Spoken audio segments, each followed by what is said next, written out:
Hello there, and welcome to The Sleepy Historian, a quiet corner where the past drifts in softly and forgotten worlds return as gentle stories for the night.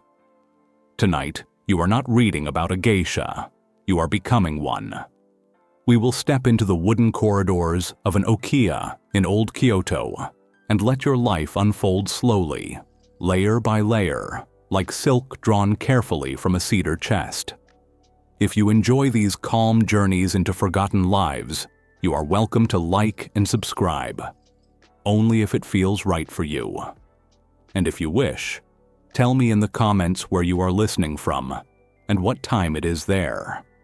It is always a quiet joy to see how many distant rooms gather here together. Now dim the lights, let the world soften at the edges, and step gently inside.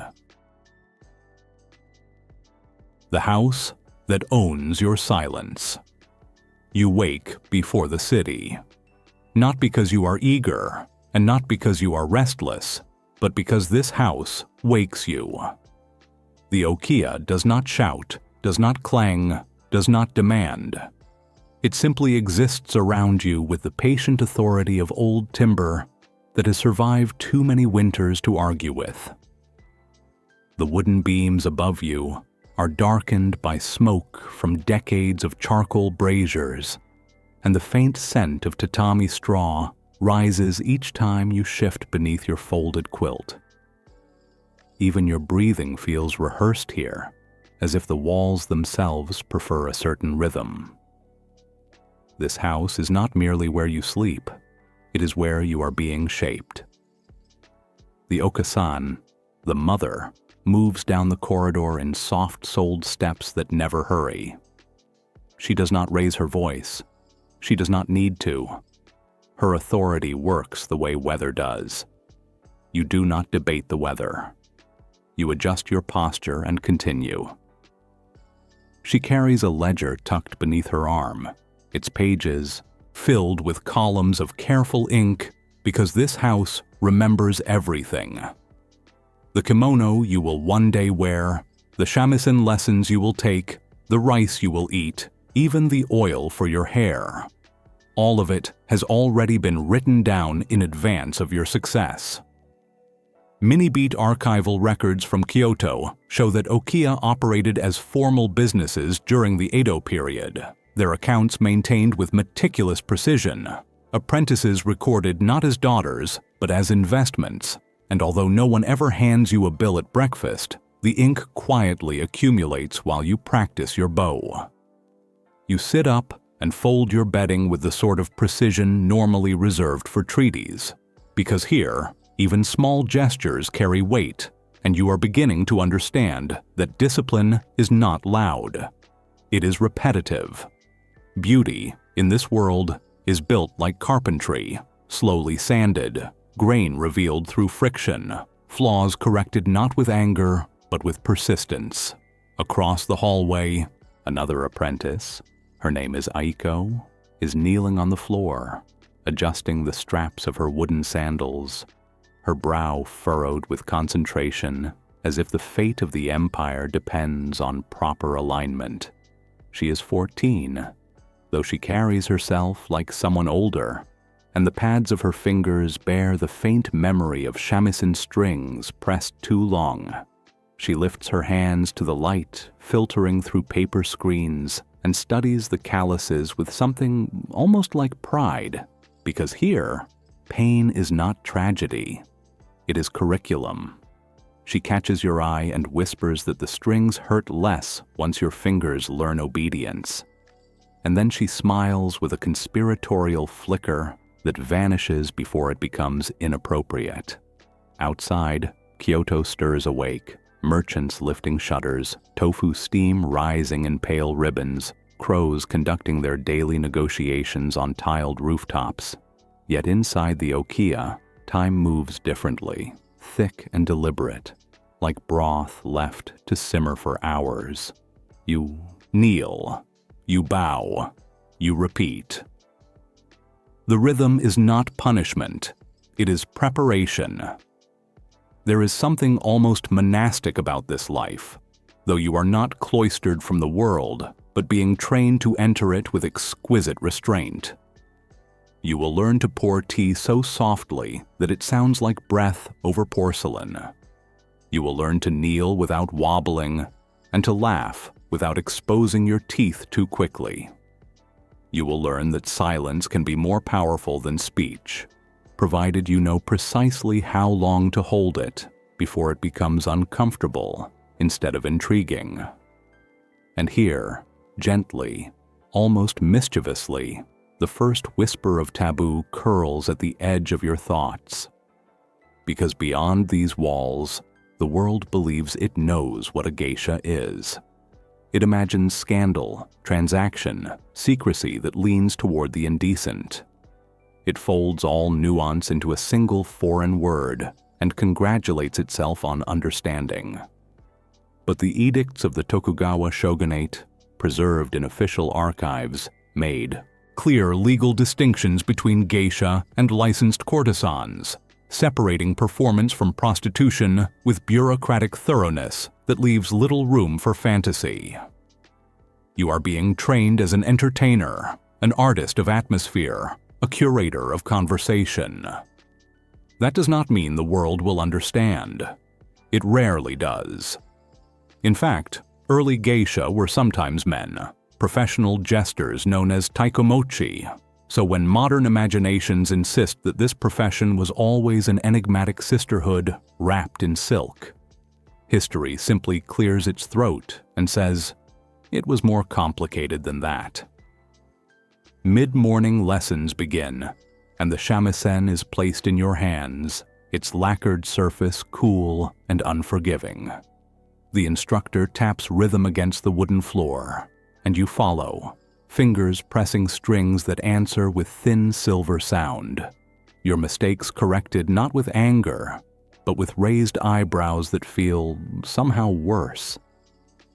The repetition is relentless, but not cruel. It is sculptural, each note filed into place like a craftsman smoothing an edge until it no longer catches. By midday, the Okasan reviews accounts again, and you begin to grasp something quietly unsettling. Your body is not the commodity, despite what outsiders might assume. Your refinement is, your time is, your cultivated presence is. The house invests in you the way a merchant invests in rare silk, expecting that one day the threads will return value. Aiko glances once at the ledger when she thinks no one sees, not out of fear but curiosity, wondering perhaps how long it will take for her name to shift from expense to profit. And in that glance, you sense the delicate balance between obligation and ambition that defines this house more accurately than any rumor ever could. Afternoon light drapes itself across the wooden corridor like warm weather settling after rain, and you practice your bow again, folding forward at precisely the right angle. Not submissive, but respectful. Not weak, but composed, because power here is navigated through restraint, and that is a far more difficult art than boldness. As evening approaches, lanterns outside begin to glow, and though you are not yet permitted to attend the tea house, you watch senior geisha prepare, layering silk upon silk, painting their faces with rice-based powder until their features become at once heightened and distant, leaving the nape of the neck partially bare in a detail once considered quietly alluring. Taboo does not shout in this world. It lingers in negative space, in what is revealed only by contrast. You kneel again. You breathe. You understand that this house does not simply train you to perform. It teaches you how to exist within a structure older than your doubts, one that writes your future in ink and expectation, yet leaves just enough room for you to shape the margins. Tomorrow, you will begin to feel the full weight of silk and expectation, and you will discover how much beauty can cost before it ever earns. Becoming Maiko morning does not arrive gently anymore. It arrives with instruction. The Okiya has already decided what you must become, and today, that becoming acquires sharper edges. You are no longer simply learning how to kneel and breathe in measured rhythm. You are entering the deliberate transformation from apprentice to Maiko, the stage where training ceases to feel abstract and begins to press itself into your muscles with undeniable persistence. You sit before a polished mirror that reflects not only your face, but the future it expects to see, and the Okasan stands behind you with the quiet composure of someone who has performed this ritual dozens of times, perhaps hundreds, each girl different, each one convinced she is uniquely uncertain.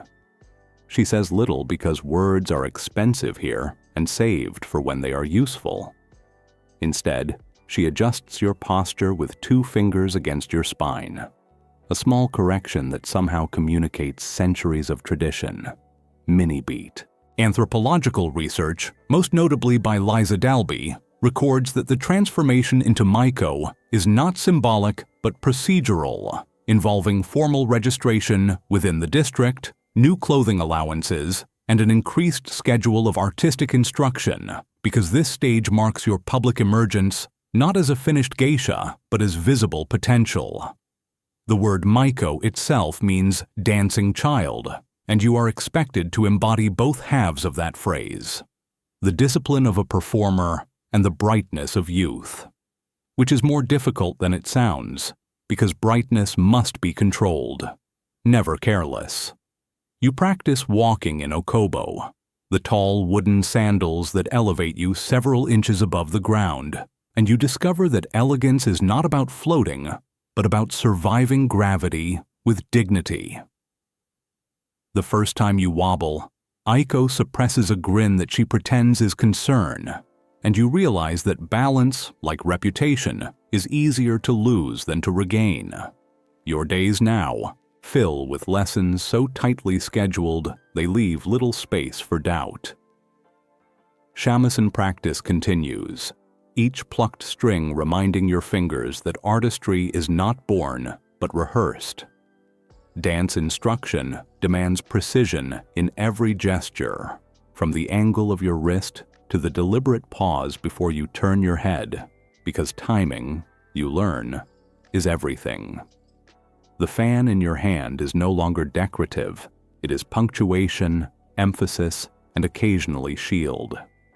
Metaphor domain, weather training descends on you like steady rain, not violent, not dramatic, but persistent enough to reshape the landscape. You begin to understand that repetition is not punishment, it is climate. Given enough days, even stone yields. By midday, you kneel in a tatami room for etiquette instruction, learning how to converse with men who will test your wit not out of cruelty, but curiosity. Because conversation in a tea house is less about information and more about orchestration. You are taught how to redirect inappropriate questions with humor so subtle it feels like silk sliding over wood. How to compliment without surrendering authority, and how to maintain a mystery that encourages return visits. And here, again, the whisper of taboo curls at the edge of your training, because you are being instructed in the management of male attention without ever acknowledging it directly. You will smile, but not too widely. You will lean, but never collapse into proximity. You will be admired, but you will not belong. Historical documents make clear that geisha were forbidden by law from engaging in prostitution within licensed districts, which meant they had to master the delicate art of being desired without being purchasable, a skill so refined it could probably qualify as its own university degree if Kyoto had been inclined to grant one. In the afternoon, the Okasan brings out the materials for your first full white makeup application. Traditionally, this cosmetic paste was made from fine rice powder mixed carefully with water, applied in layers until the skin appears luminous rather than opaque. You sit still as the brush moves across your face, the cool texture settling into place, transforming your reflection into something both heightened and strangely distant. The back of your neck is left partially bare in a deliberate pattern, because in historical aesthetics, that glimpse of natural skin was considered quietly alluring, an elegance shaped by suggestion rather than exposure. You study yourself in the mirror and realize that the transformation is not concealment, but amplification. The white does not hide you. It clarifies the structure of your features, turning your face into a canvas where emotion must be communicated through precision rather than exaggeration. Even blinking feels significant. Aiko watches from the doorway, her own training slightly behind yours, and for a moment she looks uncertain, as if measuring how far ahead you have traveled and how far she still must go. She rubs her fingers absently, as though the calluses might offer reassurance, and whispers that the first time she wore full makeup, she felt like a porcelain doll balanced too close to the edge of a shelf. You tell her that porcelain, at least, is designed to endure heat, and she laughs, quickly muffling the sound with her sleeve. As evening approaches, you rehearse dance sequences again, the hem of your kimono brushing softly against tatami, each movement calibrated to convey grace without haste. The layers of silk are heavier than you expected, and you begin to sense that beauty here carries literal weight. Every step requires awareness. Every turn demands planning. And beneath the artistry, beneath the elegance, there is structure. The okiya continues to record your progress in ink, the cost of your kimono, the hair ornaments that glimmer faintly in lamplight, the hours of instruction. All of it accumulates patiently. No one reminds you daily, because they do not need to. The house trusts that you will feel the gravity of expectation in your own bones. By nightfall, you kneel once more before the mirror, wiping away the white makeup with careful strokes, watching your natural face return in stages, like a shoreline revealed after tide withdraws. It is here, in this quiet removal, that you understand something subtle and almost secret. You are not becoming someone else. You are learning to navigate between versions of yourself. Tomorrow, you may step into the tea house not merely as a student, but as a visible Maiko, and the world beyond these wooden walls will begin to look back at you. And when it does, you will discover how fragile and powerful that gaze can be. The weight of silk. Before you ever step into a tea house, before your laughter becomes something others pay to hear, you must first learn what silk demands of you. It is one thing to imagine elegance. It is quite another to carry it. This morning, the Okasan opens a cedar chest that releases a faint, resinous breath into the room, and inside lie folded kimono layered with the sort of reverence usually reserved for religious texts. The fabric does not shimmer aggressively. It glows softly, like something aware of its own worth. You kneel as she lifts one from the stack, and for a moment you understand that this garment is not clothing in the casual sense. It is architecture. The first layer settles over your shoulders, cool and smooth, the lining whispering against your skin. The second layer follows, then the third, each one aligned with a precision that would make a surveyor proud. By the time the obi, the wide sash, is wrapped and tightened at your back, you feel the full reality of what refinement costs in muscle and breath. The knot is secured firmly, a sculptural arrangement that transforms your posture instantly because you cannot slouch under silk. Silk does not permit collapse. Archival financial records from Kyoto, Okiya, reveal that a single formal kimono could cost the equivalent of several months of a laborer's wages in the late 19th century, with intricate embroidery and seasonal patterns raising the value even further, which meant that every fold you wear carries not only artistry but measurable investment. You stand carefully, adjusting to the weight, and realize that the elegance admired from across a lantern-lit room begins with endurance. The sleeves are long and deliberate, swaying with calculated grace, yet you are acutely aware that each movement must now be planned in advance. You cannot hurry. You cannot pivot abruptly. Silk punishes impatience by tangling at the ankles. A seamstress named Hana enters quietly to inspect the hem.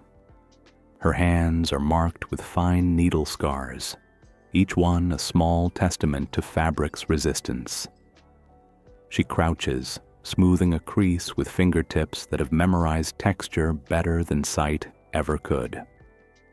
Hana does not speak much, but today she murmurs that silk remembers how it has been treated, and that careless handling leaves subtle distortions visible only to those trained to see them. She glances at you briefly, as if suggesting that reputation functions in much the same way. Then she returns to her work, her needle moving in and out of the fabric with patient authority. Metaphor domain, craft. If yesterday you were being sanded like wood, today you are being fitted like joinery, pieces aligned so precisely that the seams become invisible.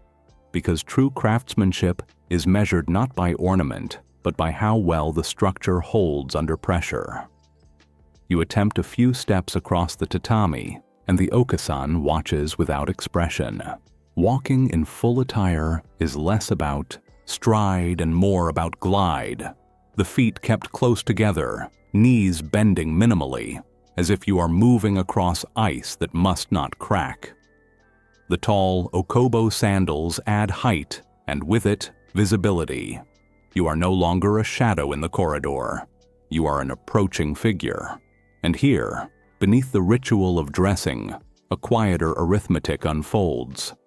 The ledger in the next room contains the cost of this kimono, the obi, the hair ornaments, the training hours invested in you.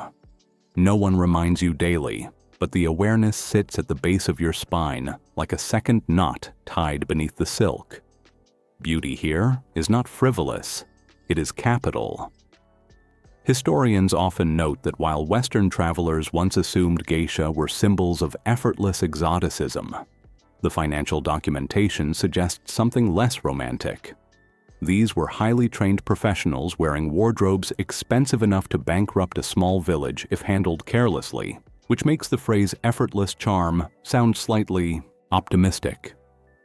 By midday, your hair is arranged in the elaborate style required of a maiko, wax and pins, securing each strand into place until your neck aches faintly under the arrangement's discipline. The hair ornaments, seasonal flowers crafted from silk or metal, are not chosen randomly, but according to the calendar, because even your appearance must converse with time itself. Spring blossoms differ from autumn leaves, and guests notice such details with the attentiveness of collectors examining rare porcelain. You sit once more before the mirror, observing how the layers of fabric transform your silhouette into something deliberate and composed, and you begin to understand that the kimono does not simply adorn you, it instructs you. The weight slows your gestures, the obi enforces posture, the length of the sleeves encourages restraint. In this way, clothing becomes pedagogy. Hana finishes adjusting the hem and rises, wiping her hands on a folded cloth. She studies you with the pragmatic gaze of someone who understands cost more intimately than glamour, and she remarks softly that silk, unlike cotton, does not forgive clumsiness. It stains, it tears, it resents impatience. You nod, absorbing the lesson not merely about fabric, but about the life you are entering. Outside, the city hums with ordinary commerce. Fishmongers arguing over prices, children darting between carts, merchants tallying accounts. And for a moment, you consider the difference between their transactions and yours. They trade goods openly. You will trade atmosphere, conversation, cultivated presence.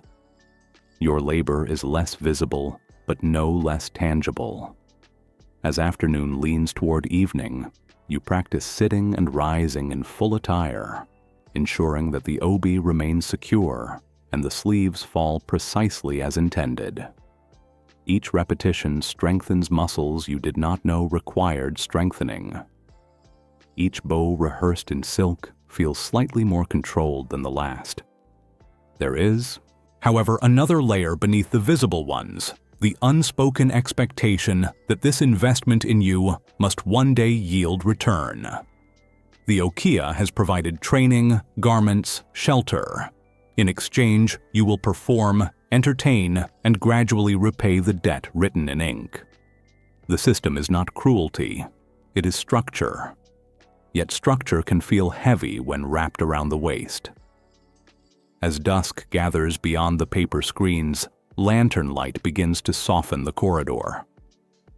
You are almost ready to step beyond these walls, though not yet fully permitted to lead the evening.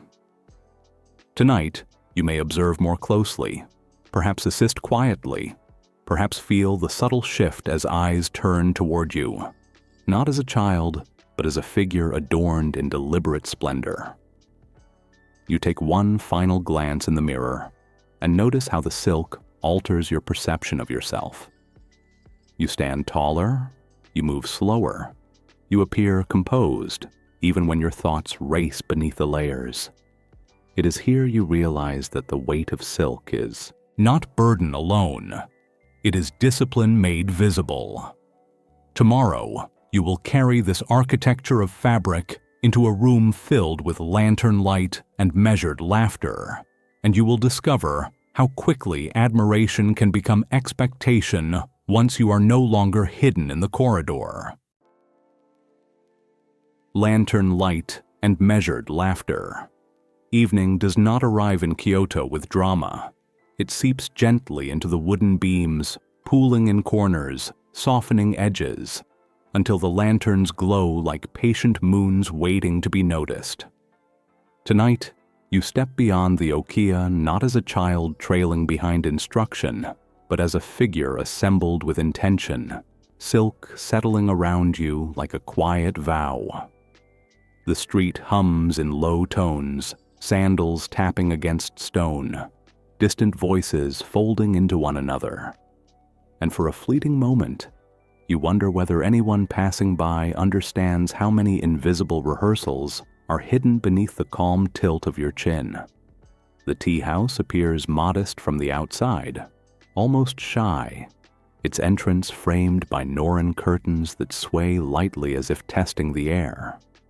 Inside, the world narrows into tatami rooms, lacquered trays, and the faint fragrance of incense braided with the aroma of warm sake. This is not a theater in the Western sense. There is no raised stage, no dramatic curtain. The performance unfolds at eye level, intimate and precise, as though elegance has chosen to sit down rather than stand above its audience. Historical accounts from Kyoto's Hanamachi districts describe Ochaya gatherings as carefully structured social events where elite merchants, samurai descendants, and later industrial magnates negotiated alliances and softened rivalries, with geisha serving as cultural mediators rather than decorative accessories, a role documented in diaries and business correspondence from the late Edo and early Meiji periods. You kneel at the threshold, bowing with a depth calibrated to the status of the guests inside. Every angle matters. Too shallow suggests arrogance, too deep suggests inexperience. It is astonishing how much diplomacy can be expressed through 30 degrees of inclination. You rise smoothly, gliding into the room where low tables are arranged with mathematical neatness, though no one would dare describe it in such cold terms. Here, geometry is disguised as grace. The senior geisha beside you, her presence composed yet almost mischievous, initiates the evening with light conversation, threading humor through introductions like silk through a loom. You observe carefully, noting how she remembers details about each guest: a son studying in Tokyo, a recent business venture, a fondness for autumn poetry. Memory here is not trivia, it is currency. Metaphor domain, chess. If the dressing room was architecture, this room is strategy. Words move across the floor like chess pieces, subtle advances and retreats. Never confrontational, always deliberate, because the true art lies not in dominating the board, but in ensuring that no one feels cornered. You are invited to pour sake, and the action seems simple until you realize that even this gesture carries layers of etiquette. You never pour for yourself. You hold the flask with both hands. You watch the level in the cup without staring directly into the guest's eyes. The ritual, repeated countless times across generations, transforms an ordinary drink into a choreography of respect. There is laughter, gentle and measured, rising and settling like a tide that knows precisely how far to advance. A guest makes a playful remark about the complexity of your hairstyle, wondering aloud how many pins it conceals, and you respond with a smile that suggests both innocence and a hint of conspiracy, because a touch of taboo curiosity, the sense that something intricate and perhaps slightly mysterious lies just out of reach, keeps attention alive without ever crossing into impropriety. Travelers from Europe once scribbled in their journals that geisha gatherings felt mysteriously theatrical. Yet the ledgers and letters from the same period suggest something far more pragmatic. These evenings often doubled as business negotiations disguised as entertainment, which makes your perfectly timed laugh sound less like flirtation and more like strategic punctuation. Music begins softly, the shamisen strings resonating with a clarity that slices gently through conversation without interrupting it. You watch the senior geisha's fingers move with restrained confidence, her wrist rotating in small, economical motions that produce notes both sharp and wistful. When your turn comes to sing a brief passage, your voice must not overpower the room. It must weave itself into the air, becoming part of the atmosphere rather than its center. The guests listen, some with polite attentiveness, others with genuine appreciation. You sense their curiosity, not the crude kind that seeks scandal, but the refined curiosity that wonders how many hours of practice shape the calm before them. The illusion of effortlessness is maintained carefully, though you know how many mornings began with aching knees and corrected posture. A merchant seated near the far corner asks about the seasonal motif on your kimono, and you explain that the pattern reflects late spring when blossoms linger, but summer has not yet declared itself. The explanation is brief, poetic, rather than academic, because this is not a lecture hall. Yet within your words lies cultural literacy that signals competence without arrogance. Seasonal symbolism in kimono design was not merely aesthetic, but communicative. Records from traditional textile houses in Nishijin indicate that specific motifs aligned with festivals, weather shifts, and social calendars, allowing attire to subtly signal awareness of time and tradition. As the evening deepens, conversation drifts toward poetry and local gossip, and you find yourself participating more confidently, offering a witty observation that earns a ripple of amused approval. It is a small triumph, but significant. You are no longer merely an apprentice shadowing senior figures. You are beginning to occupy space in your own right. Yet beneath the laughter, you remain aware of boundaries. The mystique surrounding geisha often invites misunderstanding, particularly from outsiders eager to collapse nuance into fantasy. Here, however, the line between performance and personal life is guarded with quiet firmness. Your charm is deliberate, your humor cultivated, your gestures refined, but your autonomy remains intact. The taboo curiosity is allowed to hover lightly, like incense smoke that teases the senses without obscuring vision. As lantern light softens further, casting amber tones across lacquered surfaces, you feel the subtle fatigue in your calves, the steady pull of the OB at your back, the disciplined stillness required to maintain poise. And yet, there is also exhilaration. You are participating in a living tradition, one that blends artistry, economics, diplomacy, and storytelling into a single evening's exchange.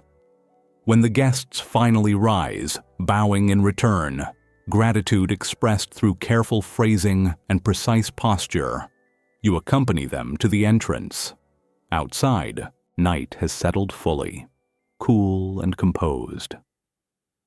The Noren curtains sway once more as they depart, carrying with them impressions of music, laughter, and perhaps a slightly heightened sense of wonder.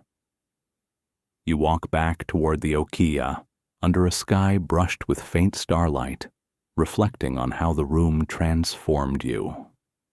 Silk alone did not grant authority, presence did. And presence, you are beginning to understand, is cultivated as deliberately as embroidery stitched into fabric. Tomorrow, the lessons will grow more intricate, and the stakes more personal, as attention shifts from collective performance to the delicate question of patronage, and what it means when admiration seeks something deeper than applause. Patronage, promises, and the price of admiration. By the time admiration lingers beyond the final note of the shamisen, it begins to change shape, softening at the edges, gathering intention, becoming something quieter and more deliberate than applause. You notice it first in the way a particular guest's gaze returns to you, not with novelty, but with recognition, as though he has begun to memorize the rhythm of your laughter, the tilt of your head when listening, the careful balance between wit and restraint. In the lantern-lit world of the Hanamachi, attention is never accidental for long. It evolves. Tonight, conversation drifts again through poetry and business, but beneath the polished surface, a more intricate negotiation hums gently, almost imperceptibly. The senior geisha later explains in a tone that blends caution and candor that some patrons choose to become danna, long-term sponsors who provide financial support in exchange for exclusivity in certain aspects of a geisha's time and public companionship. The word itself is spoken softly, neither scandalous nor sentimental, simply factual, like a term from a ledger. Historical documentation from the late Edo and early Meiji periods confirms that danna relationships were contractual arrangements often involving the patron covering significant expenses such as kimono, housing fees, and training debts, with agreements varying widely in structure and duration depending on the individuals involved and the customs of the district.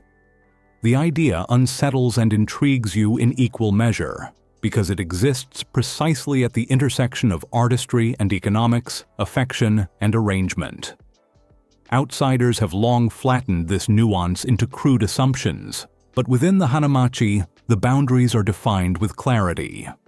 A geisha remains an artist and professional entertainer, and any patronage arrangement is negotiated formally, not improvised through romance alone. Still, there is an undeniable current of taboo curiosity surrounding the subject, a faint shimmer of questions rarely voiced directly, yet always hovering in the background, like incense that refuses to dissipate entirely. When the guest in question, a merchant whose fortunes rise steadily with the modernization of Japan, lingers after others depart, his tone is respectful, his posture correct, yet his words carry intention. He praises not only your performance, but your composure, your attentiveness, your capacity to elevate the mood of the room without dominating it. Compliments here are rarely spontaneous. They are calibrated. You respond with modest gratitude, careful not to encourage beyond propriety, careful not to retreat into aloofness. If the tea house was a chessboard, this moment feels more like a bridge suspended over quiet water, every plank needing secure placement, because one misstep could tilt perception too far toward dependence or, conversely, toward indifference. Later, back at the Okiya, the Okasan listens to a discreet account of the exchange. Her expression reveals little, but her questions are precise. Has he spoken directly of sponsorship? Has he inquired about your training costs? Has he demonstrated consistency in his attendance and conduct? The discussion is pragmatic, almost administrative, and yet beneath it, you sense the gravity of potential transformation. Adana's support could accelerate your independence, easing the weight of accumulated debts recorded carefully in the house ledger. It could also tether your public image more tightly to one individual's fortunes and reputation. Western observers once romanticized the notion of a mysterious benefactor whisking a geisha into a life of indulgence. Yet the archival contracts suggest something far less cinematic and far more structured. Sponsorship resembled a business partnership wrapped in silk rather than a fairy tale whispered under lantern light. You lie awake that night, silk folded neatly beside you, contemplating the arithmetic beneath admiration. The cost of kimono, hair ornaments, music lessons, etiquette training, all itemized with unwavering clarity, forms a quiet backdrop to every performance. Patronage offers relief, but relief arrives with expectation. Time commitments shift. Appearances may become more selective. The balance between public entertainer and privately supported artist requires dexterity. There is also the matter of perception within the hanamachi itself. Other geisha observe such arrangements with a blend of curiosity and professional calculation. A well-matched dana can elevate status, signaling desirability and success. A poorly chosen one can entangle reputation in whispers that spread faster than spring pollen. You are reminded gently that admiration is flattering, but discernment is essential. Socio-cultural studies of Kyoto's geisha districts in the 20th century emphasize that while patronage provided financial stability for some, it was never obligatory, and many geisha chose to remain independent, maintaining autonomy over their schedules and artistic trajectories. As days pass, the merchant continues to attend gatherings where you are present, his demeanor unwaveringly respectful. He never breaches decorum, never corners you in private conversation, yet his consistency speaks volumes. He sends a seasonal gift, a bolt of fine silk appropriate to early summer, delivered formally through the okasan rather than directly to you, a gesture that acknowledges the structure within which you operate. The gift itself is exquisite, its pattern understated yet rich, and as you run your fingers across the fabric, you feel once again the dual nature of beauty here. Aesthetic pleasure intertwined with economic implication. Accepting such a gift does not seal any agreement, but it signals openness to continued dialogue. Your internal landscape becomes more complex.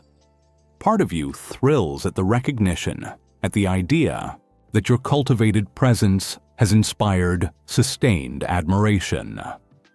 Another part weighs the implications carefully, aware that every arrangement in this world is anchored by terms, spoken or unspoken.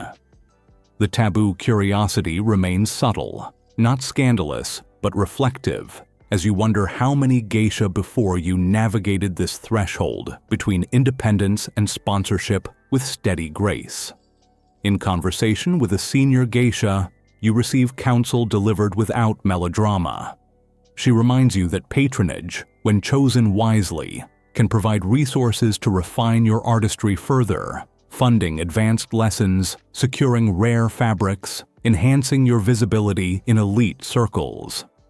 But she also cautions that your identity must never dissolve into someone else's narrative. You are not an ornament purchased for display. You are a practitioner of a disciplined art form. Evening returns again to the tea house, lanterns glowing as reliably as the tide. When the merchant raises the topic more explicitly, framed as a proposal to support your continued development, the discussion unfolds not in whispers behind screens, but in measured conversation overseen by the Okasan. Terms are outlined, boundaries clarified. The tone remains courteous, almost clinical in its clarity, which paradoxically preserves dignity on all sides. As you listen, you recognize that the mystique surrounding such arrangements often obscures their structure. There is no dramatic declaration, no reckless surrender to emotion. Instead, there is negotiation, consideration, and mutual acknowledgement of benefit and limitation. The romance, if it exists at all, resides less in secrecy and more in the mutual respect required to sustain the agreement. When the evening concludes and you step once more into the cool night air, you carry not only the weight of silk, but the weight of choice. Patronage, like performance, demands poise. It is neither salvation nor trap by default. It is a path requiring careful footing. Tomorrow, the consequences of that choice will ripple outward, shaping how you are perceived within the district and how you perceive yourself, as the line between art and autonomy grows both clearer and more delicate. Once a patron's support becomes formalized, even in the most dignified and carefully negotiated way, the air around you changes, not dramatically, not with thunder or spectacle, but with the subtle recalibration of glances, the slight pause before a greeting, the recalculated warmth of a smile from across the tatami, because in the Hanamachi reputation moves like water beneath floorboards, unseen yet always shaping the structure above it. You notice it first during a rehearsal, when two other Maiko, both only a year ahead of you, fall briefly silent as you enter, their conversation resuming half a breath later with polished cheerfulness. There is no overt hostility, no sharp word, nothing that could be pointed to and labeled rivalry. And yet the temperature in the room feels altered by a degree so small that only someone wrapped daily in silk would detect it. Patronage does not merely provide financial relief. It signals value, and value in a tightly knit artistic district inevitably reshuffles invisible hierarchies. Sociological research on Kyoto's traditional districts in the 20th century indicates that status within the Hanamachi was influenced by multiple factors, including seniority, artistic mastery, clientele prestige, and confirmed patronage, creating a layered system of recognition that functioned almost like an informal ranking structure without ever being publicly codified. You sit carefully, adjusting the fall of your sleeves, aware that every gesture is now read with heightened scrutiny.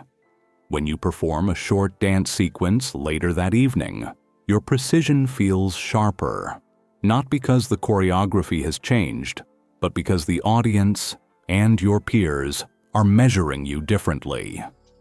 Success carries its own audition. If admiration was a bridge and negotiation a chessboard, Reputation is an abacus, beads sliding quietly into new positions each time a rumor drifts through the corridor or a patron's name is spoken in connection with yours. No single bead defines you, yet the cumulative pattern begins to suggest a sum. The Okasan offers guidance in her usual understated manner. She reminds you that elevation invites observation, and observation invites interpretation. Some will assume your advancement stems purely from talent. Others may whisper that fortune, timing, or calculated charm played larger roles. The truth, as always, is layered. Training hours, disciplined restraint, cultivated wit, and yes, strategic alignment all intertwine. To deny any one thread would be naive. There is, too, the delicate matter of how you present yourself in light of patronage. Excessive display of luxury, an especially opulent kimono worn too frequently, a conspicuous flourish in manner, risks alienating fellow performers. Understatement, on the other hand, signals confidence. You begin choosing fabrics that are exquisite yet restrained, patterns rich but not ostentatious, allowing your artistry to speak, louder than your sponsorship. It is a calculated modesty, though you would never phrase it so bluntly. Anthropologists examining geisha communities have often remarked that while Western narratives fixated on intrigue and scandal, the more persistent drama within the Hanamachi revolved around something far subtler: who secured the best musicians for an evening, whose schedule filled fastest during festival season, and whose reputation shimmered just enough brighter than the rest to tilt the balance of invitations. At gatherings, you sense a refined shift in how guests address you. Some lean in with slightly increased deference, aware of your association with a respected merchant. Others test you with sharper humor, as though probing whether patronage has softened your edge. You respond consistently, neither inflated by prestige nor diminished by scrutiny, maintaining the equilibrium that senior geisha once modeled for you. Back at the okiya, the ledger remains present, its ink steady and unromantic. Patronage reduces certain debts, but not all obligations vanish. There are still lessons to attend, seasonal attire to maintain, communal responsibilities to fulfill. The mathematics of status does not eliminate effort. It multiplies expectation. You also begin to notice how rivalry, when it exists, expresses itself through refinement rather than confrontation. A fellow Maiko perfects a particularly intricate dance variation just before a major festival. Another cultivates a reputation for poetry recitation so compelling that guests request her by name. Competition here is rarely loud. It is woven through improvement. You feel the pull to sharpen your own strengths, to ensure that your identity rests not solely on patronage, but on unmistakable skill. Festival records from Kyoto's Gion district demonstrate that invitations to perform at high-profile seasonal events were often influenced by recent acclaim and patron networks, reinforcing the interconnected nature of artistry, visibility, and economic stability within the community. And then, there is the matter of gossip, that soft-footed creature that slips between sliding doors without ever being seen directly. A passing comment about how frequently your patron attends your performances. A speculative remark about future commitments. None of it overtly malicious, yet each word carries potential weight. You learn quickly that silence, paired with consistent professionalism, dissolves most rumors more effectively than rebuttal ever could. The taboo curiosity that once surrounded the concept of sponsorship now lingers in a different form, less about scandal and more about speculation. How much influence does he exert? How independent are your choices? The answers are rarely as dramatic as imagination prefers, but imagination, as you have learned, is not easily discouraged. In quieter moments, you reflect on how reputation feels almost tactile, like another layer of fabric draped invisibly over your shoulders. It can warm or constrict depending on how you carry it. The key, you begin to understand, lies in alignment, ensuring that your internal sense of self remains steady even as external perception fluctuates. During one particularly lively evening, a senior geisha observes you navigating a complex conversation between two guests with opposing business interests, smoothing tension with humor and redirecting rivalry into shared laughter. Later, she offers a rare nod of approval, remarking that true status is not declared. It is demonstrated in moments where composure transforms potential conflict into harmony. Her words settle within you more deeply than any whispered speculation. Status, in its most enduring form, emerges not from association alone, but from consistent excellence. Patronage may accelerate visibility, but it cannot substitute for mastery. As autumn approaches, lantern light begins to glow earlier, and with it, the district's rhythm intensifies in preparation for major events. Invitations multiply, expectations sharpen. You feel both the pressure and the privilege of occupying a space slightly elevated from where you began. Yet elevation, you now see clearly, is not a destination, but a balancing act, requiring vigilance, humility, and unwavering dedication to craft. In the quiet, after another evening's performance, as you loosen the obi and feel your spine exhale gently, you consider how far you have traveled from the timid apprentice adjusting her first layers of silk. Reputation has become both shield and mirror, reflecting not only how others see you, but how carefully you must shape your own narrative within the lantern-lit corridors of tradition. And just as you begin to settle into this new equilibrium, a larger transformation looms beyond the Hanamachi itself, as modern influences creep steadily into Kyoto, threatening to reshape the delicate ecosystem that has defined your world for generations. Change rarely announces itself with a drum roll. More often, it arrives disguised as convenience, as novelty, as something that seems too small to threaten tradition. And yet as you stand at the edge of the Hanamachi, watching a rickshaw roll past a newly installed electric street lamp, you sense that the glow is different from lantern light, sharper somehow, less forgiving, illuminating corners that once relied on shadow to soften their edges. Kyoto is shifting, slowly but unmistakably, as the Meiji era's modernization ripples outward from Tokyo, bringing railways, telegraph lines, Western clothing, and new forms of entertainment that do not require kneeling on tatami or understanding the delicate hierarchy of bows. The city hums with industry and ambition, and while the Hanamachi remains devoted to its rituals, it cannot exist in isolation from the world beyond its sliding doors. Historical records from the late 19th and early 20th centuries document a decline in certain traditional patronage systems as Japan industrialized, with urban elites redirecting portions of their wealth toward modern ventures, foreign travel, and Western-style social clubs, subtly reshaping the economic foundations that had long supported classical arts. You begin to notice subtle adjustments within your own evenings. Some guests arrive wearing tailored suits rather than kimono, their collars stiff, their conversations sprinkled with references to factories, stock exchanges, and steam-powered innovation.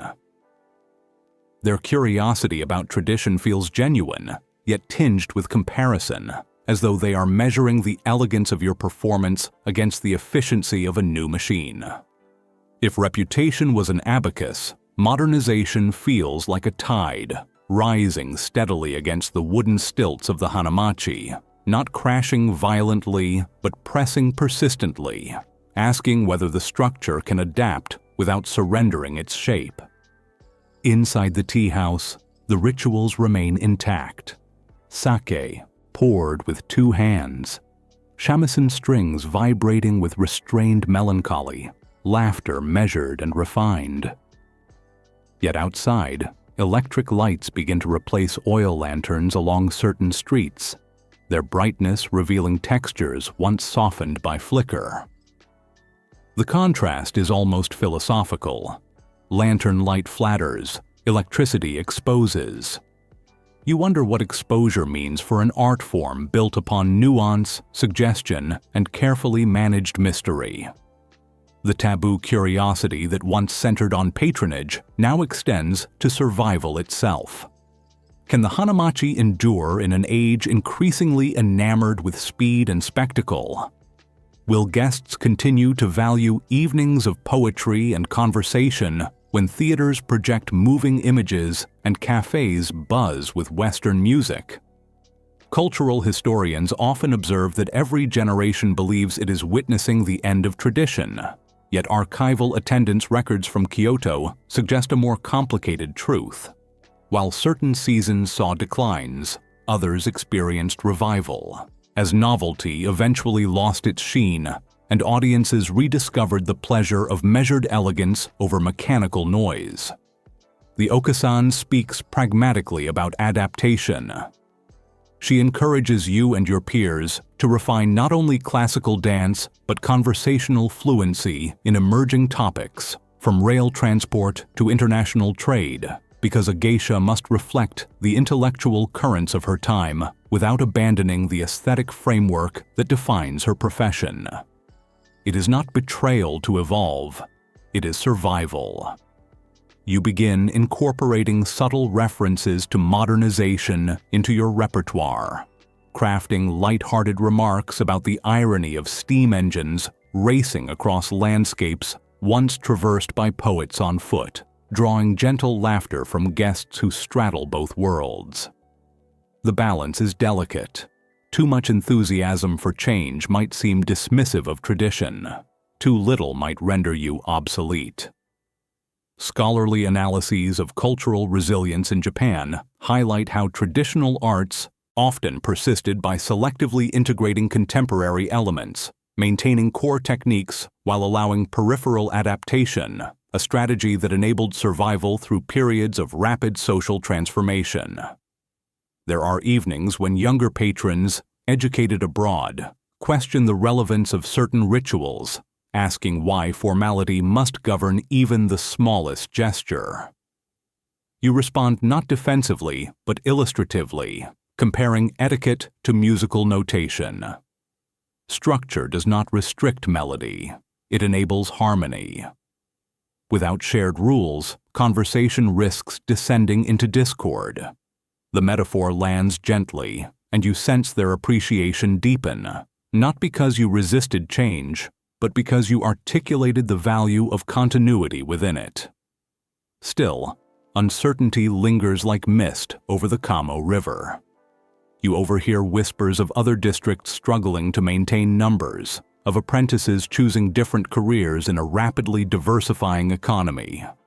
The hanamachi's survival is no longer guaranteed by habit alone. It must justify itself anew to each generation. During one particularly striking evening, a foreign visitor attends, his curiosity framed by respectful inquiry rather than exotic fantasy. He asks about the discipline behind your training, the hours devoted to mastering each gesture, and for a moment you glimpse how modernization, paradoxically, has expanded your audience beyond national borders. Interest now travels along telegraph wires and railway tracks, carrying stories of Kyoto's refined artistry far beyond the city's wooden facades. The electric street lamps continue to multiply, their brightness undeniable. Yet, within the tea house, lanterns remain, casting their amber glow over silk and lacquer, preserving an atmosphere impossible to replicate with harsher light. You realize that survival may not require extinguishing tradition in favor of innovation, but rather learning when to dim one and brighten the other. As autumn deepens, festival preparations intensify, blending centuries-old choreography with a renewed sense of purpose. Attendance is strong, perhaps stronger than expected, as if the community collectively decides that in an era of relentless acceleration, there is particular comfort in rituals that demand patience. You feel the audience's attentiveness sharpen, not out of nostalgia alone, but from a growing recognition that not everything valuable can be mechanized. In quieter reflection, you consider how modernization mirrors your own journey. Just as you adapted to silk, to patronage, to reputation, the hanamachi must adapt to electricity and industry. The core remains discipline, artistry, composure. The surroundings shift. The taboo curiosity that once surrounded the private arrangements of geisha now transforms into a broader intrigue. How does a centuries-old tradition continue breathing in a world that measures progress in speed and steel? The answer, you begin to suspect, lies not in resisting change outright, but in demonstrating that refinement offers something no machine can replicate: intimacy, attentiveness, the subtle alchemy of shared presence.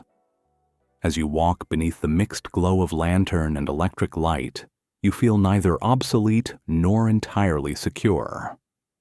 Instead, you feel suspended in a moment of transition, poised between eras, carrying forward gestures perfected by generations while adjusting ever so slightly to the rhythm of a new century. And as the winds of modernization gather strength, another challenge waits quietly ahead. Not from technology or economics, but from the deeply personal question of what you will choose to carry forward when the time comes to step beyond the role that has defined you for so long.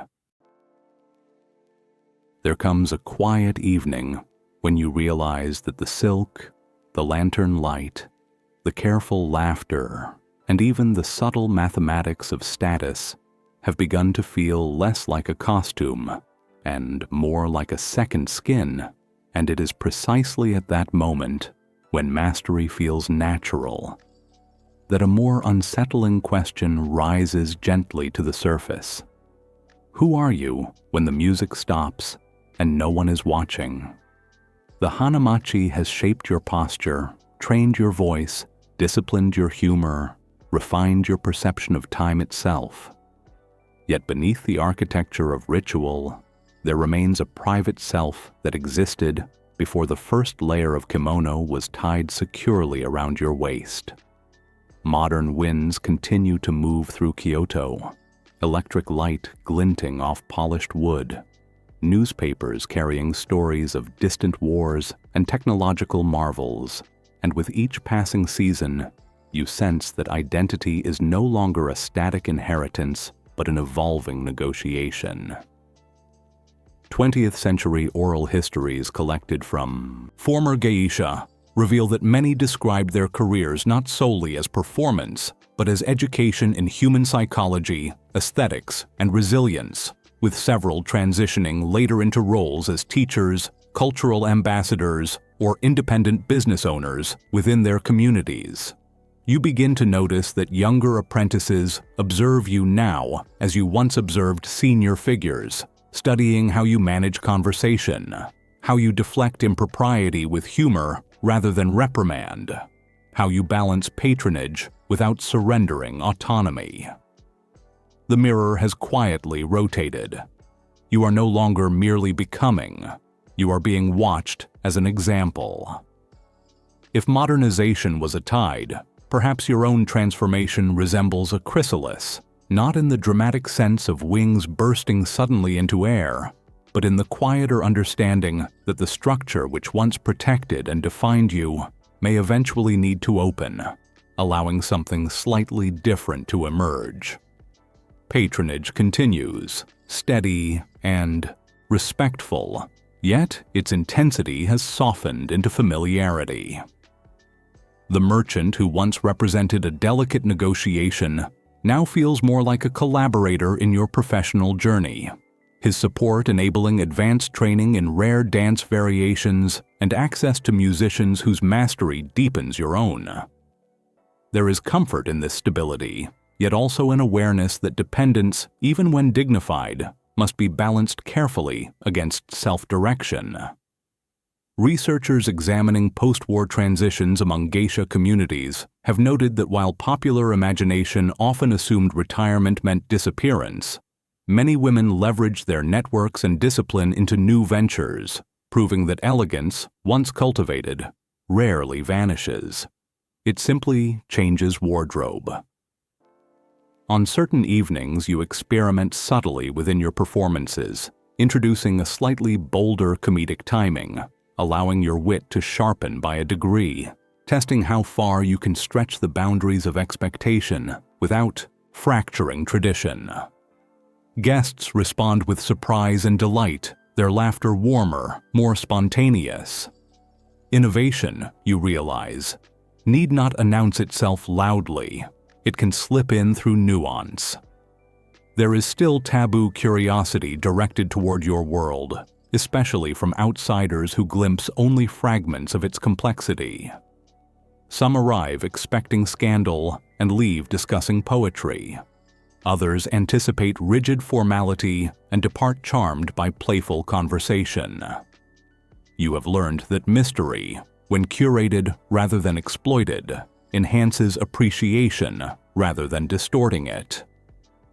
Cultural commentators in early 20th century Japan observed that the endurance of the geisha tradition relied heavily on adaptability in presentation, with practitioners emphasizing artistry and intellectual engagement to counter persistent misconceptions both domestically and abroad. In private reflection, you revisit the ledger one afternoon, not out of obligation, but curiosity. The numbers that once felt oppressive now appear almost archival, a record of investment and return, of training repaid through evenings of disciplined grace. You trace the inked lines lightly with your finger and recognize that your worth can no longer be reduced to columns of expense and reimbursement. The mathematics has shifted inward toward legacy rather than debt. A younger Maiko confides in you one night, her voice hushed not from fear, but from uncertainty about her own future. She asks whether the life truly belongs to her or whether it belongs to the expectations of others. You answer carefully, not with doctrine, but with lived nuance, explaining that the role provides structure, yet within that structure one must carve personal meaning deliberately, like shaping a garden within pre-existing walls.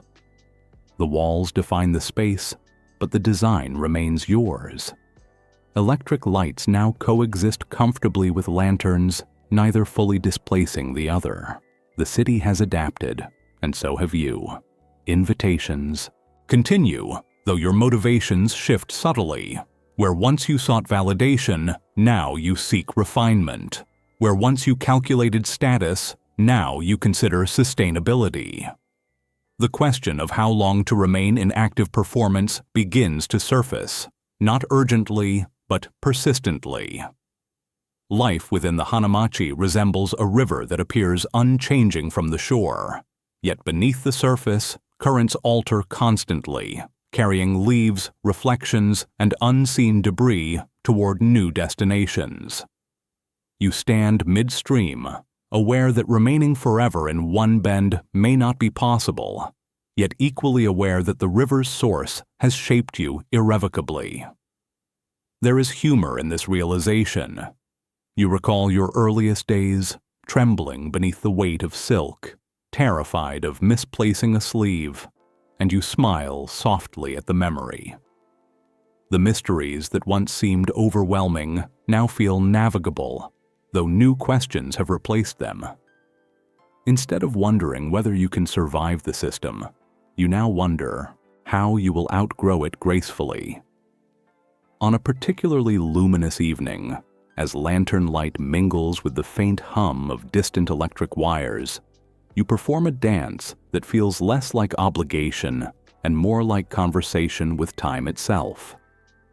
Each gesture carries echoes of those who preceded you, yet also traces of your own interpretation. The audience senses something deeper, though they may not articulate it. Presence has evolved into authorship. The taboo curiosity that once clung to the outer edges of your profession now transforms into introspection. What remains when the applause fades permanently? What elements of this life will you carry forward into whatever role awaits beyond silk and shamisen? These questions do not demand immediate answers, but they hover gently, like the final notes of a melody lingering in air. As you walk home beneath a sky where stars compete faintly with electric glow, you recognize that becoming more than the role does not require abandoning it abruptly. It requires integrating its lessons so thoroughly that even when the costume is set aside, the posture, the attentiveness, the cultivated humor endure. Somewhere ahead lies the decision to step back from nightly performance, to mentor more than you perform, to transform presence into guidance. And when that moment arrives, it will not feel like an ending, but like another variation within a dance you have been rehearsing all along. There is a peculiar moment in every long devotion when you realize that the skill you once strained to acquire has settled so deeply into your bones that you can perform it without conscious thought. And it is precisely then that the world gently nudges you toward a different task, not to shine brighter, but to illuminate others. You do not announce your transition. In the Hanamachi, nothing so inelegant as a declaration is required. Instead, it begins subtly. A younger Maiko struggles with the tempo of a dance sequence, her wrists too tense, her steps slightly hurried, and without interrupting the flow of rehearsal, you adjust her elbow by a fraction, slowing her breath with a single measured inhale of your own. She mirrors you instinctively. The correction is invisible to outsiders, yet transformative to her. Oral testimonies from retired geisha frequently emphasize the importance of informal mentorship within the okiya, describing how nuanced guidance often delivered through demonstration rather than lecture preserved stylistic continuity across generations more effectively than written manuals ever could. You find yourself observing with a different lens now, less concerned with how you are perceived and more attentive to how others might grow. The ledger that once defined your obligations has become a historical artifact, its arithmetic replaced by a quieter calculation. What fragments of your experience are worth passing on, and how to transmit them without crushing the individuality of those who follow? If modernization was a tide and transformation a chrysalis, mentorship resembles candlelight, passed from wick to wick, never diminishing the original flame yet multiplying its reach, provided the transfer is gentle and precise. You teach not by reciting rigid doctrine, but by telling stories that blur the line between instruction and anecdote. You recount the evening when you misjudged the tone of a guest's humor and learned the value of restraint. You describe the first time electric light unsettled you and how you realized that atmosphere could be cultivated even under brighter scrutiny. You speak of patronage not as fairy tale nor cautionary tale, but as a decision requiring self-awareness and negotiation. The younger women listen, their eyes bright with the same blend of excitement and apprehension that once colored your own. Cultural researchers studying apprenticeship models in traditional Japanese arts often note that mastery was transmitted less through formalized curricula and more through osmosis, a polite academic term for watch closely and do not spill the sake. Even as you guide others, you continue to perform occasionally, though the urgency has softened. Your presence now carries a layered authority, the kind that needs no announcement. Guests sense it too. Conversations shift when you enter, not because you are louder, but because you anchor the room. The taboo curiosity that once clung to your role now fades into respect. Mystique remains, but it is no longer fueled by speculation. It is sustained by composure. There are evenings when a foreign journalist attends, notebook discreetly tucked away, eager to distill your world into digestible paragraphs. You answer thoughtfully, careful to articulate complexity without revealing intimacy that belongs only within the Hanamachi. You understand now that narrative is power. The way your profession is described beyond Kyoto's wooden facades influences its survival as surely as any economic trend. 20th century media portrayals of geisha oscillated between romanticized exoticism and reductive stereotypes, prompting practitioners and scholars alike to emphasize educational outreach and cultural clarification as essential tools for preserving the integrity of the tradition. The younger Maiko ask occasionally about the future, about marriage, about leaving, about the possibility of lives that unfold beyond silk and shamisen. You do not provide prescriptive answers. Instead, you emphasize choice, reminding them that the discipline they cultivate here equips them for multiple paths. Elegance is transferable. So is resilience. In private moments, you reflect on how the concept of mystery has evolved for you. In youth, mystery was armor, a way to maintain intrigue and protect vulnerability. In maturity, mystery becomes restraint, knowing which details to withhold, not for allure, but for dignity. You teach this distinction carefully, because the line between cultivated allure and compromised autonomy is thinner than silk thread. The Hanamachi now resembles a garden you once entered as a sapling and now tend as a seasoned caretaker, pruning gently, ensuring sunlight reaches new growth without uprooting established roots. Each apprentice brings her own temperament, her own humor, her own interpretation of tradition. Your role is not to replicate yourself, but to safeguard the soil. Occasionally, as lantern light flickers across polished wood, you sense nostalgia tug lightly at you, a whisper of the days when each evening felt like an examination of your worth. You smile at the memory. Those trials shaped you, yet they no longer define you. Now your satisfaction arises not from applause, but from watching a student navigate a delicate conversation flawlessly, her confidence steady, her laughter balanced. The electric lights outside glow steadily, no longer startling, simply part of the city's pulse. The Hanamachi has endured modernization, economic shifts, and evolving social norms, not by resisting entirely, but by filtering change through tradition's sieve.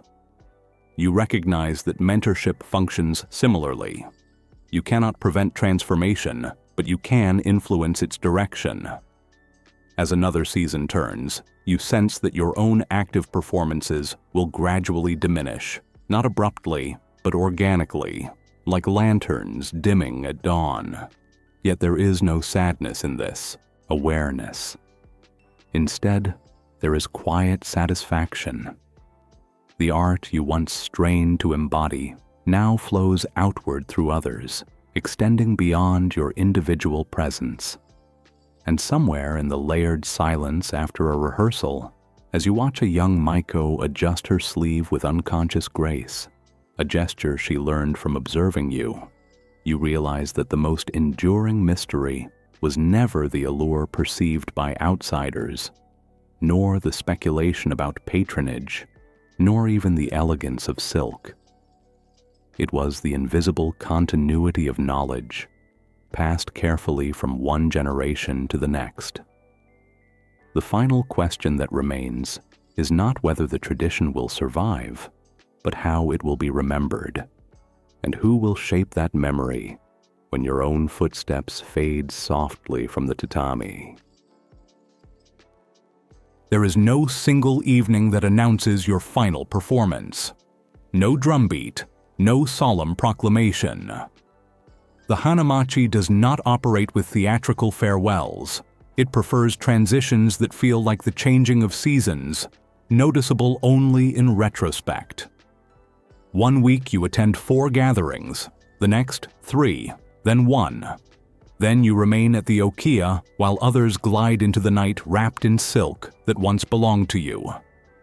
And somehow, without ceremony, the center of gravity shifts. It surprises you how little the world trembles when you step back. The lanterns still glow. The shamisen still sings. Guests still laugh with that polished rhythm you once perfected. The district continues, because it always has, because no single performer, however admired, anchors an entire tradition. There is humility in this realization, but also relief. You were part of a current, not the river itself. Historical accounts of retired geisha in Kyoto note that many transitioned gradually, maintaining advisory roles within the okiya or district associations, while younger performers assumed more visible positions, ensuring continuity without dramatic rupture. Your evenings now unfold differently. Instead of kneeling beneath scrutiny, you sit slightly removed, observing. You notice subtleties others might miss. The fraction of hesitation before a joke lands, the delicate misalignment of a sleeve, the spark in a young performer's eye when she realizes she has captivated a room. You intervene rarely, and only when necessary, because mastery at this stage expresses itself through restraint.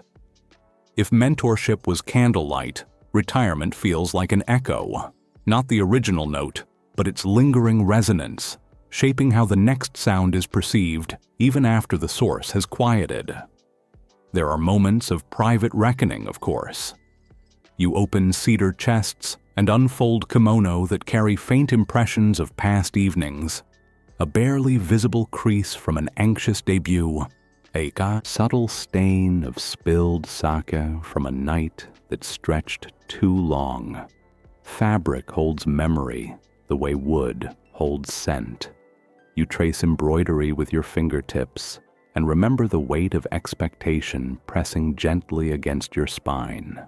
Now the weight feels lighter, not because the silk has thinned, but because your shoulders have strengthened beyond needing it.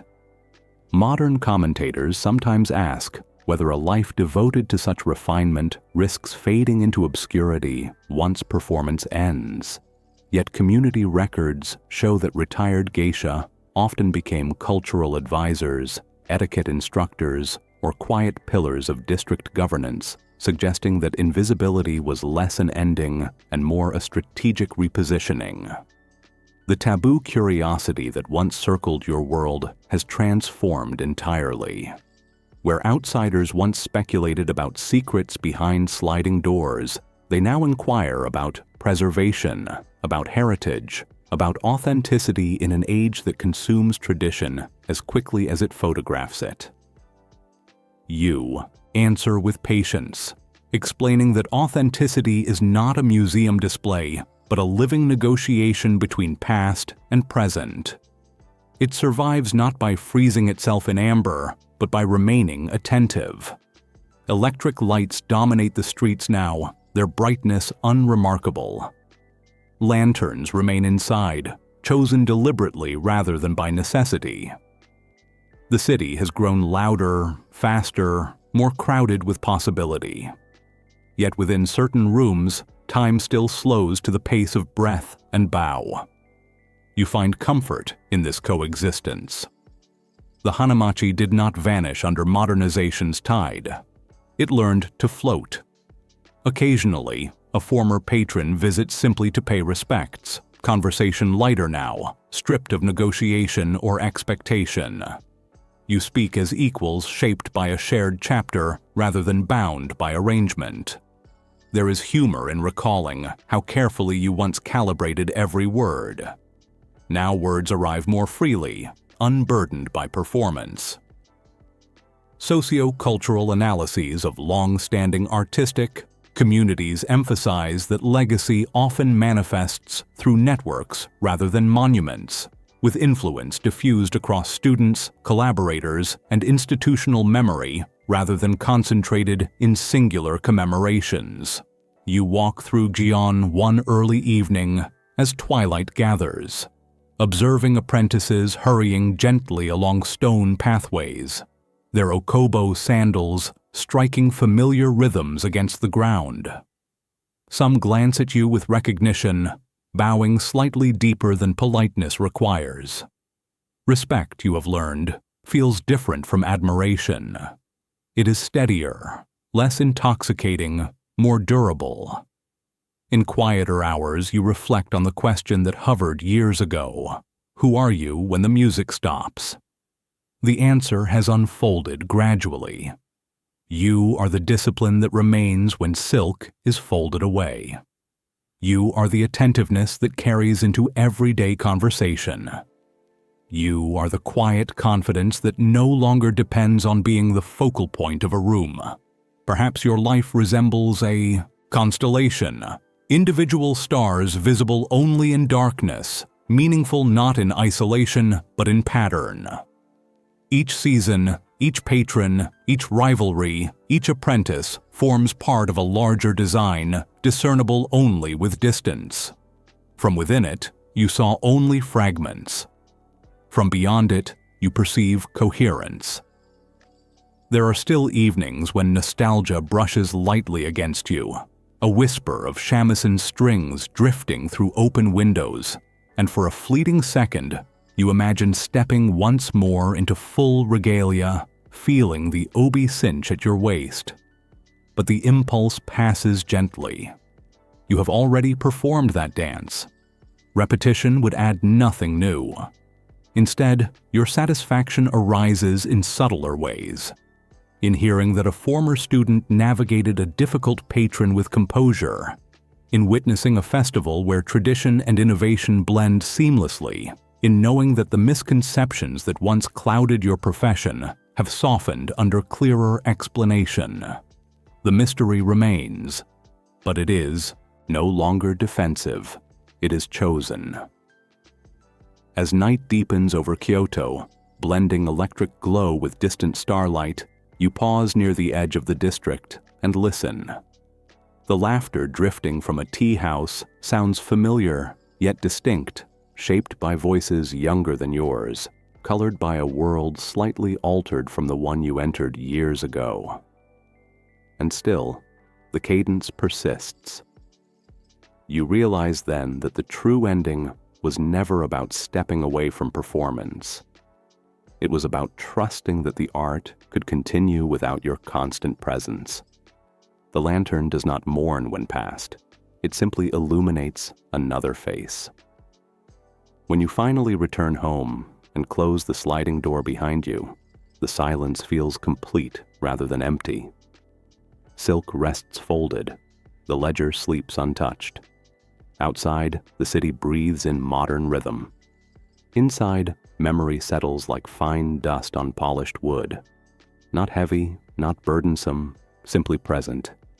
And if someone were to ask, years from now, what it meant to live as you did, beneath silk, beneath lanterns, beneath scrutiny and admiration, you might smile and answer with a hint of that old, playful mystery. It was less about being watched and more about learning how to see.